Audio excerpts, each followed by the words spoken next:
Tapi sebelum ada di situ wajah sampean kali kula niki, sifat karakter rasa iman di dalam diri kita diterangkan Allah, ulaika kal an'am balhum adol. Ya kilpat iki Pak, sikil papat.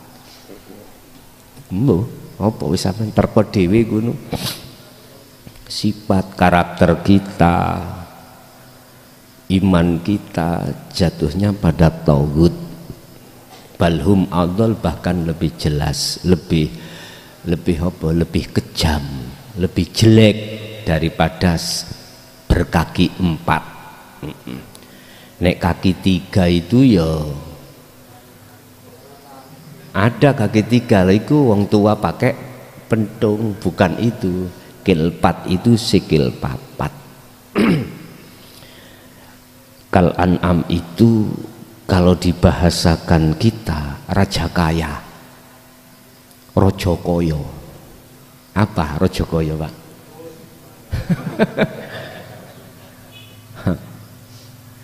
Iki sempat kula niki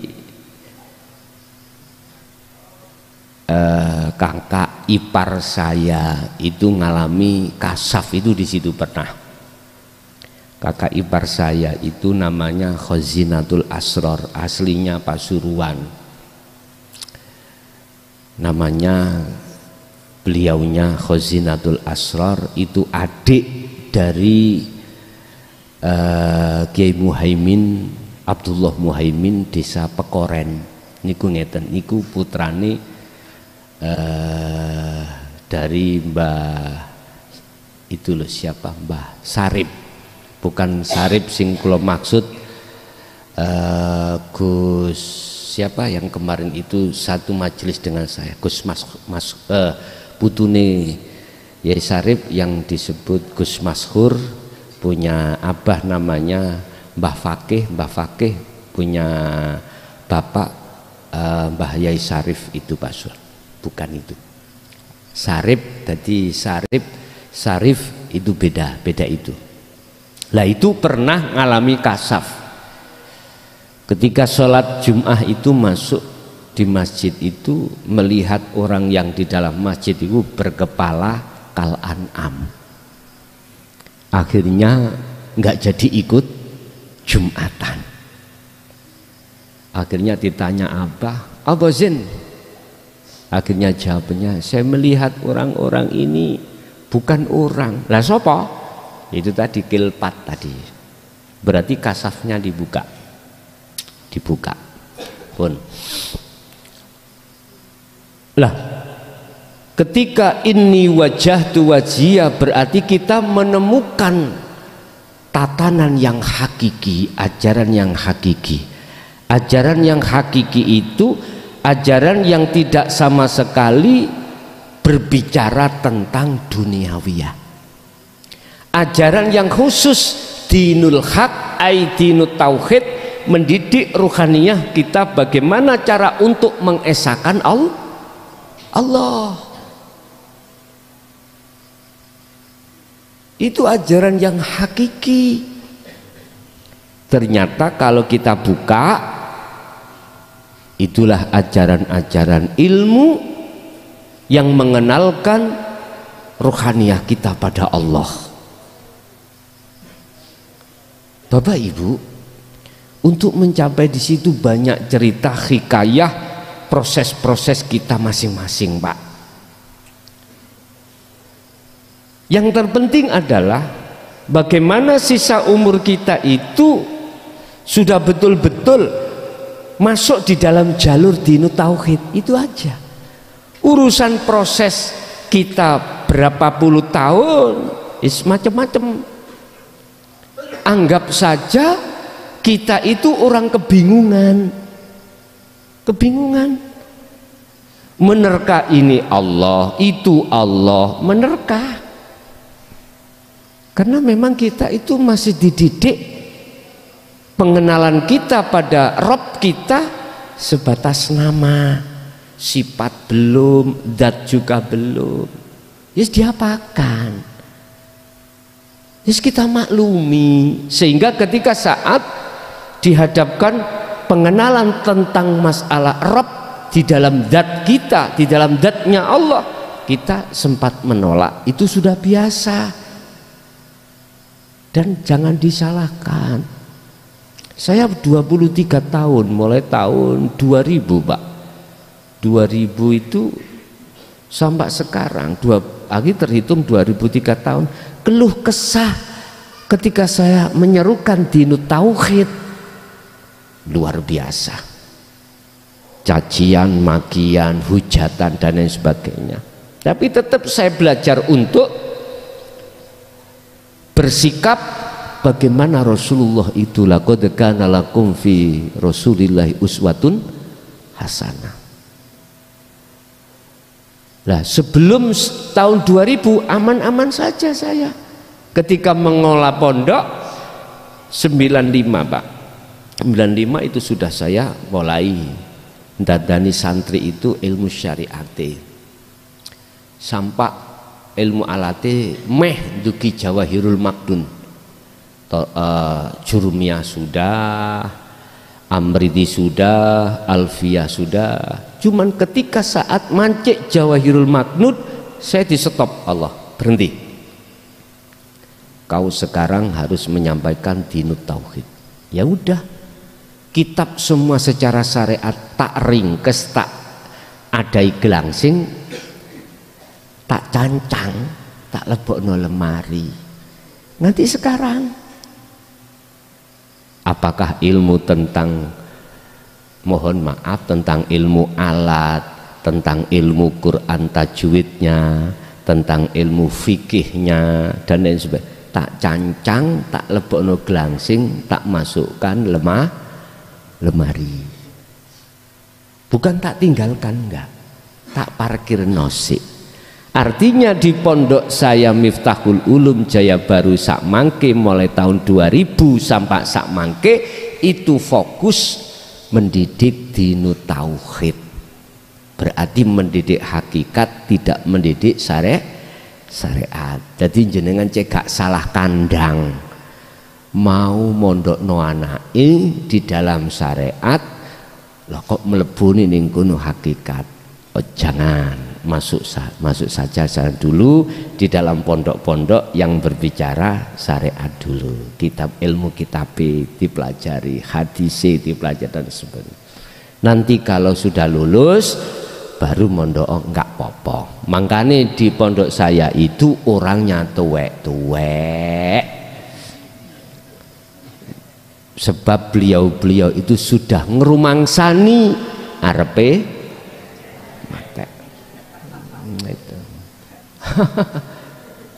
Jadi Allah mampu menghendaki umatnya, hambanya itu untuk mencari yang hakiki, al-haq Allah, lewat berbagai macam berguru, bermursid terhadap makhluk manusia. Dan juga Allah mampu, walaupun zaman sekarang, walaupun makalah saya itu ditolak mentah-mentah, enggak apa-apa. Mampu siapapun jenengan digendaki Allah, diajari Allah langsung lewat makhluknya malaikat. Intinya ngeten tok. Intinya ya, nanti Anda akan tahu itu betul-betul dari Allah atau katanya dari iblis atau jin tadi loh ya. Gini, kalau pengajaran itu, laku itu, jenengan itu menuju ahad, mengesahkan Allah, ini saking Allah. Lah, 1 dan 2 kalau saya simpulkan dari sisi hakikat, kacamata hakikat, itu sebetulnya yang membimbing kita langsung itu Gusti. Innaka la tahdi man ahbabta walakinallaha yahdi may yasha. Tinggal kita melihat dari mana.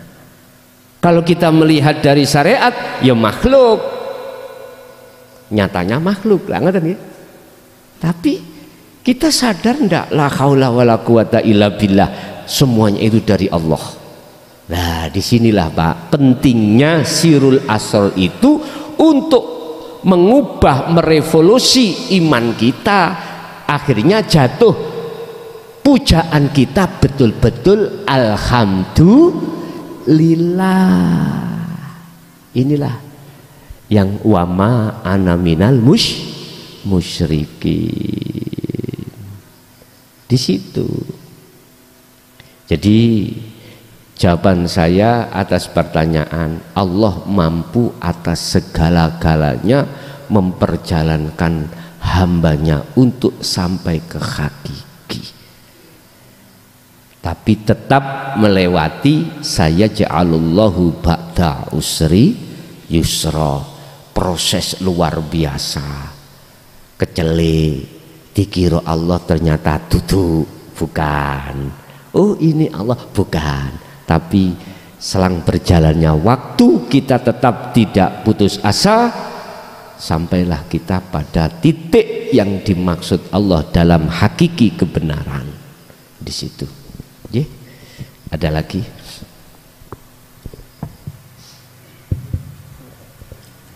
Matur sembah nuwun.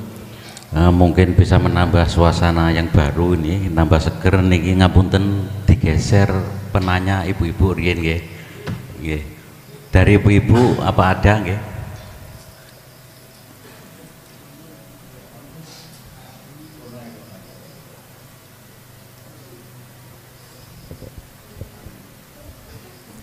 Monggo wonten nggih. Nggih, silakan. Dua. Assalamualaikum warahmatullahi wabarakatuh. Nggih Gus, badhe tanglet dalam apabila kita mempunyai anak yang lahir terus meninggal masih kecil, niku dalam kacamata syariat niku kan saged nulung kita nanti di akhirat. Nah, dalam kacamata hakikat niku pripun Gus ngoten. Terus ingkang nomor kalih, apabila kita sudah dalam pos pertama mau ke pos kedua niku nopo kita dalam aktivitas sehari-hari kita kan berkumpul dengan anak-anak, biasanya berkumpul dengan anak-anak banyak. Nah, teng mriku niku kan wonten anak-anak sing lucu, sing ngalem ngoten nggih Gus.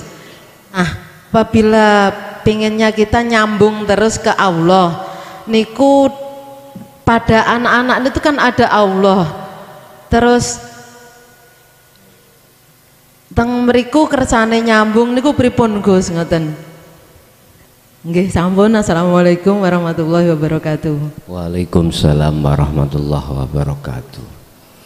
Kalau yang ditanya tentang anak kecil dari kacamata hakikat, sing nolong ya Allah. Disebut orang yang sudah makrifat adalah la yarawna li anfusihim syai'an, sudah fana kemakhlukane. Jadi manusia itu tidak bisa menolong pada manusia yang lain, sebab menolong dirinya sendiri aja nggak bisa, apalagi mau menolong orang. Jadi si anak kecil itu berhubung dia masih di posisi fitrah, fitrah berarti makrifat Allah, maka anak kecilnya hilang. Nama anak tadi hilang, berarti si nolong siapa? Allah. Jadi anak kecil sebelum balik dan orang-orang yang sudah mencapai makrifat itu bukan perkarane orang itu amal arif itu, orang yang arif makrifat itu orangnya itu yang bisa melihat Allah, bukan. Yang disebut bertemu itu bukan dua hal, ruhaniyah dengan Allah, bukan. Bukan Bapak Ibu, fananya la ibsarun wa mubsarun wa basarun, kefanaan semuanya. Itulah yang disebut laisa kamislihi, yaitu annal fa'il. Tadi saya katakan yang sebagai pelaku perannya huwallahu ta'ala. Kalau ditarik kepada sisi manusianya gini, dalam dirimu itu sudah tidak ada dirimu. Akhirnya itulah jatuhnya la ilaha illa ana. Jadi ibu, yang menolong itu tetap Allah, cuman Allah mengizini terhadap Muhammad untuk memberikan syafaat. Berarti Muhammad Rasulullah itu bukan perkaranya itu memiliki syafaat mutlak, bukan. Sama dengan anak tadi, sama. Atau anak soleh yang selalu mendoakan. Berarti soleh itu sudah ihsan, Pak, sudah makrifat Allah. Nek coro syariat kita mandang yo anak, tinggal kita mandangnya dari mana pun.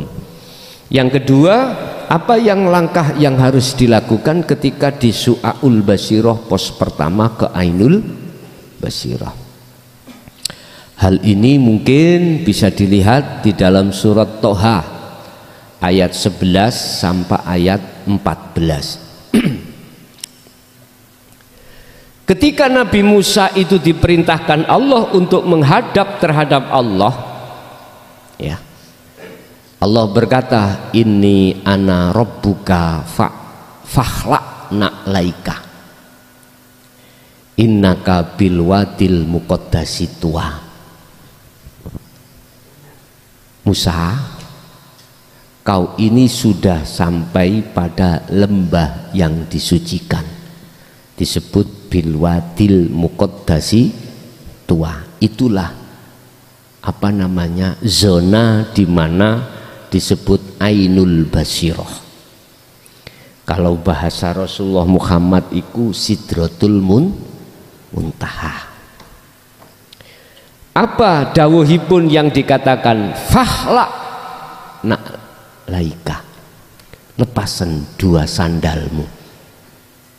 Berarti jenengan masuk masjid boleh masuk kalau melepas sandal dua. Apa yang dimaksud sandal ini? Apakah sandal-sandal itu? Bukan. Ketika jenengan dimuraqabah sebab jenengan iki mengamalkan Su'aul Basiroh, kan ada dua.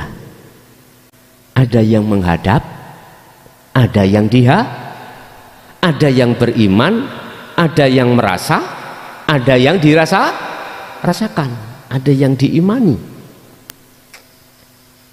Yang merasa kita disebut salik atau siruh, yang kita rasakan adalah Allah sebagai kholik. Lepasan sandal loro itu. Ini artinya Nabi Musa boleh masuk lembah yang disucikan manakala syaratnya harus melepas sandal dua. Artinya selama masih ada dua, nggak boleh disebut ahad, nggak boleh masuk ke Ainul Basiroh untuk mengatakan hakul basiroh, nggak boleh. Hal ini tertuang juga di dalam surah Al-Anbiya ayat 29. Jikalau kau mengatakan ana Allah sementara ana makhluk dalam dirimu masih muncul, maka hukumnya syirik. 29, nggak boleh. Melaku ning ngarepe kancane, minggir Allah lewat. Misale posisi ruhania kita masih ada makhluk, ada dua, muraqabah, nggak boleh. Lah, yang ditanyakan ibu tadi kan bagaimana bisanya di pos pertama ke pos kedua? Secara jasmani ya kita berinteraksi dengan anak, dengan apapun. Piye bisanya ke pos kedua? Pun Pak, Bu. Apa yang timbul dan muncul di dalam diri kita atau di anak kita atau di orang lain, lepasan. lepasen akune makhluk iki lepasen. Terus yang bisa melepas siapa? Allah sendiri. Kita makhluk nggak bisa lepas, Pak. Sebab makhluk itu nggak bisa punya daya untuk melepas nafsu, itu nggak bisa. Paling tidak jenengan ini terus mengasah su'aul basyirah, nanti Allah sendiri yang melepaskan keakuan kita. Ngoten lho, paham ya? Bahasa ilmu tak tekanno, yo lepasen akumu. Makhluk yang menghadap, Allah yang dihadap. Makhluk dan Allah nama lepas. Akhirnya itulah ahad. Gini kisah dimaksud, lepaskanlah kedua sandalmu. Kalau sudah masuk di situ, maka Allah mengizini si Musa masuk di lembah yang disucikan. Nyun sewu, jatuhlah wa anah taraduka fastami lima Musa, dan aku memilih engkau Musa, maka dengarkanlah apa yang kuwahyukan. Apa munculnya wahyu? Innani anallah, aku iki Allah. Lo baru dijawab di dalam surah Al-Anbiya juga ayat 25. Gak apa-apa, karena jenengan sudah lepas akunya hamba. Akhirnya muncul keakuannya Allah. Jadi apa yang muncul dan timbul pada anak jenengan, temannya orang lain, dan atau pada diri Anda, jenengan kudu mengokohkan semua itu. Yang beraf'al hanyalah Allah. Kalau sudah begini Bapak Ibu, jenengan bakal akan status hukum yang pasti, kita itu sebagai patung. Kalau sudah sebagai patung, iso apa? Mboten saged nyapa. Lah disitulah yang kumaksud, hati jenengan akan gemuruh akunya Allah. Cuman gak apa-apa, aku pesen dari sisi ilmu, yojok dikeluarkan di dohir, lebih-lebih pada manusia. Nggih nyun sewu, lebih-lebih mereka yang belum paham di situ, Pak. Sampean nekat untuk mengatakan bukannya salah, ndak, benar, kebenaran ya di situ memang. Bilang minggiro Gusti Allah arepe salat misalnya, niki kan bahaya Pak ya, bahaya. Ditanya siapa yang sholat? Allah. Aku Allah. Bahaya enggak? Bahaya. Padahal ini kebenaran di dalam hati jenengan memang begitu kalau sudah ke ahad. Tapi ini manakala dikeluarkan di tengah umum, bukan perkaranya salah, enggak. Bukan salah, enggak, benar. Cuman di situ gejolak luar biasa yang nantinya akan menjadikan suasana tidak kondusif. Cukup begini, minggiro aku sholat. Dalam bahasa aku di dalam hatimu adalah Allah, bukan perkarane Allah jungkar jungkir, ya ora. Maksudnya hidup. Innahu bikulli syai'im muhit. Sesungguhnya dia Allah yang menyelimuti segala hal apapun. Begitu. Jadi jenengan bisa ke ainul basirah secara keilmuan, lepaskanlah. Ojo duweni iman, apa yang muncul dalam diri kita itu dari diri kita, atau makhluk orang lain dari makhluk. Jangan katakan dalam hatimu, imankan dalam hatimu, rasakan di dalam hatimu, datangnya itu dari Allah. dari Allah. Pun ada lagi?